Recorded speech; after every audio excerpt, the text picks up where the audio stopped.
चलिए बात करते हैं रूस और यूक्रेन के युद्ध की। तो इसी से जुड़ी बड़ी खबर भी सामने आ रही है कि पीएम मोदी ने रूस के राष्ट्रपति से बात की है। मोदी ने पुतिन से करीब 50 मिनट तक बात की है। यूक्रेन के ताजा हालात को लेकर चर्चा हुई है। मोदी ने कहा पुतिन और जेलेंस्की डायरेक्ट बात करें। पीएम ने रूस के सीज फायर के फैसले की तारीफ की।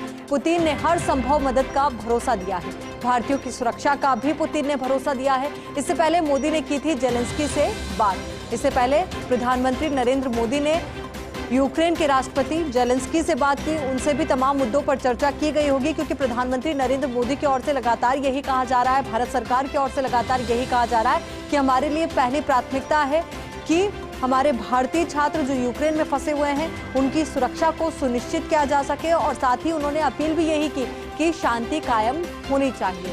तो प्रधानमंत्री मोदी ने रूस और यूक्रेन के बीच में चल रहे युद्ध को लेकर के रूस के राष्ट्रपति पुतिन से करीब 50 मिनट तक बात की। यूक्रेन के ताजा हालात को लेकर उन्होंने चर्चा की। मोदी ने कहा कि पुतिन और जेलेंस्की डायरेक्ट बात करें। दोनों आपस में अगर डायरेक्ट बात करेंगे तो शायद ये बातचीत और ज्यादा बेटर हो पाएगी। अब इसी को लेकर बातचीत के लिए हमारे साथ रक्षा विशेषज्ञ अनुपम जेटली जी हमारे साथ जुड़ चुके हैं। अनुपम जी, देखिए आज प्रधानमंत्री नरेंद्र मोदी ने पुतिन से बात की और बिल्कुल सटीक बात की कि आप दोनों अलग अलग संगठनों के द्वारा तो बातचीत कर ही रहे हैं और अलग अलग संगठनों के जरिए अपनी बात भी पहुंचा रहे हैं, पर अगर डायरेक्ट बात करेंगे, एक टेबल पर बैठकर बात करेंगे तो निश्चित तौर पर इस वार्ता का हल जरूर निकलेगा। आयुषी जी, अगर आप देखें तो ये बहुत सकारात्मक कदम है भारत की तरफ से कि दिन में पहले जेलेंस्की से बात की हमारे प्रधानमंत्री ने, और उसके बाद थोड़ी देर पहले उन्होंने लंबी बात की प्रेसिडेंट के साथ करी, पुतिन के साथ। भारत लगातार दोनों पार्टियों को समझने की कोशिश कर रहा है कि सीधे वार्ता पर आए और इसका कुछ हल निकालें।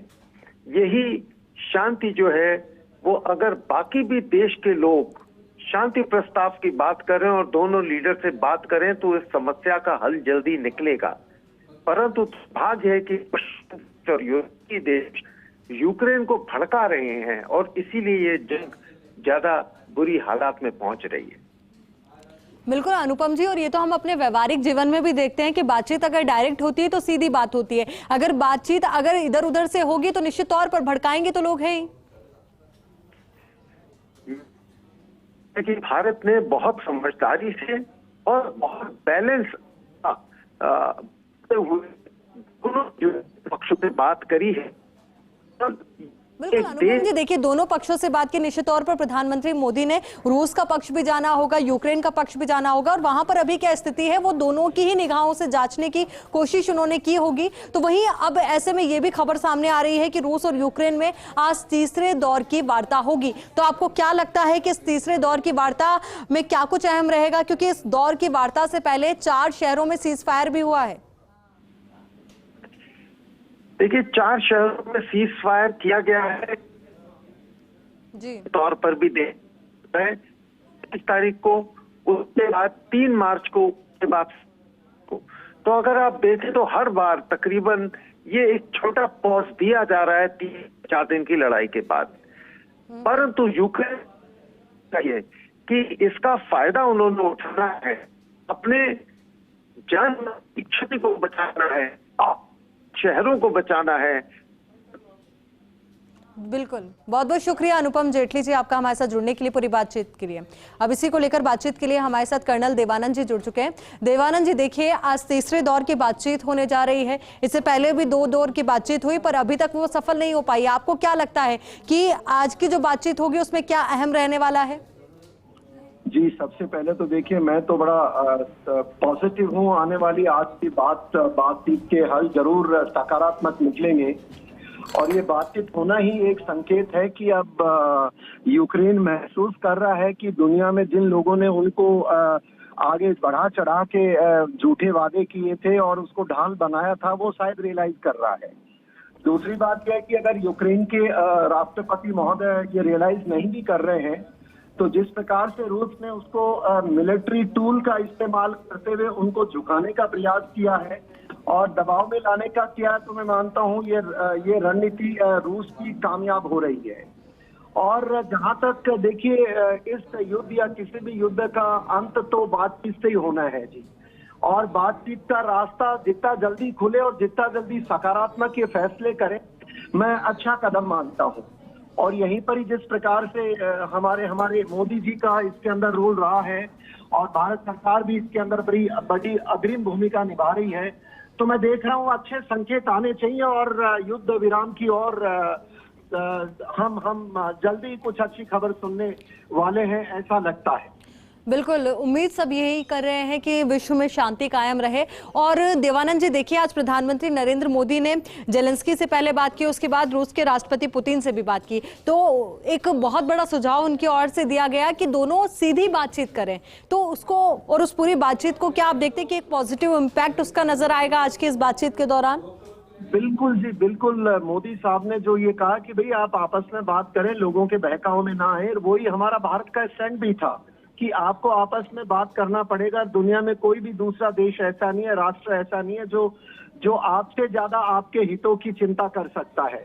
तो उस नजरिए से मैं तो मोदी जी को भी धन्यवाद देना चाहूंगा कि उन्होंने इतने स्पष्ट तरीके से उनको ये कह दिया कि आप बातचीत करें। और दूसरा क्या है कि जैसा हमने शुरू में देखा था कि उनके विदेश मंत्री यूक्रेन के ने हमें मोदी जी से कहा था कि भाई अगर कोई बातचीत कर सकता है पुतिन साहब से तो ये नरेंद्र मोदी जी हैं।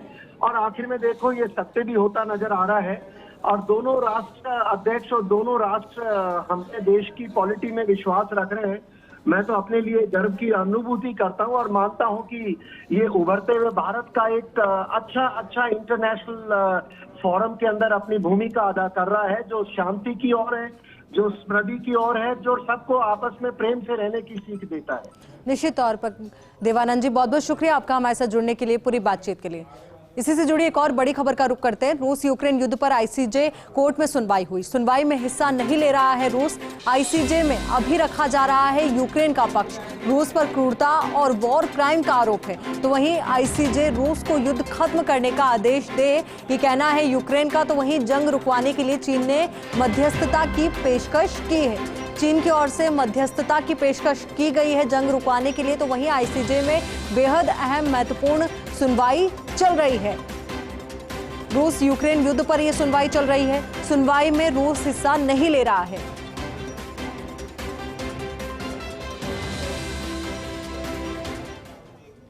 चलिए आगे बढ़ते हैं और अब आपको कुछ ऐसी तस्वीरें दिखाते हैं जो बता रही है कि स्थिति कैसी है इस वक्त यूक्रेन में। ये तस्वीर देखिए, किस तरीके से आग की लपटों में घिरा हुआ ये मकान नजर आ रहा है। इरपिन की ये तस्वीरें हैं जहां पर रूसी बमबारी हुई और उसके बाद की ये तस्वीरें, लोग भागते हुए एक दूसरे को बचाने का प्रयास करते हुए नजर आ रहे हैं। इरपिन में रूसी बमबारी और उसके बाद की तस्वीरें। ये एक और तस्वीर जरा देखिए, राजधानी कीव में किलेबंदी की गई है और उसी की ये तस्वीरें हैं। जगह जगह किस तरीके से बैरिकेडिंग की गई है, अलग अलग सामानों से बैरिकेडिंग की गई है। और ये वो कुछ तस्वीरें हैं जो बता रही है कि किस तरीके से लोग यहां से निकलने का प्रयास करते हुए नजर आ रहे हैं। सैनिक जगह जगह चप्पे चप्पे पर तैनात हैं। अब ये देखिए, किलेबंदी की तस्वीरें हैं, बैरिकेडिंग की तस्वीरें हैं। अभी एक और तस्वीर, खार्किव में रूसी सेना का कब्जा हुआ है और रूसी सेना किस तरीके से एक जगह एकत्रित नजर आ रही है, हथियारों से लैस है और साथ ही पूरी तैयारी के साथ रूसी सेना। तो खार्किव की तस्वीरें जहां पर रूसी सेना का कब्जा हुआ है, वहां की तस्वीरें आप तक पहुंचा रहे हैं। एक और तस्वीर आपकी टीवी स्क्रीन पर, तबाही का मंजर बताती है तस्वीर खार्किव की है, जहां पर एक बिल्डिंग में आग लगी हुई आपको नजर आ रही है। ब्लास्ट की वजह से ये आग लगी है और उसकी वजह से ये इमारत जलकर तबाह हो गई है। ये एक और तस्वीर जरा देखिए, किस तरीके से धुआं ही धुआं हर जगह नजर आ रहा है। वेनेत्सिया की तस्वीर है जहां पर एयरपोर्ट तबाह हुआ है, जगह जगह धुआं नजर आ रहा है, आग की लपटें नजर आ रही है। फायर ब्रिगेड की गाड़ियां भी मौके पर मौजूद है, उनकी ओर से भी कोशिश की जा रही है कि जल्द से जल्द आग पर काबू पाया जा सके, पर स्थिति बहुत भयावह है। खंडर में तब्दील ये तस्वीरें जरा देखिए इमारतों की, तो बिल्कुल मारियोपोल भी खंडर में तब्दील हो गया। उसकी तस्वीर, रोड किस तरीके से ब्लास्ट की वजह से क्षतिग्रस्त हुए हैं वो भी देखिए।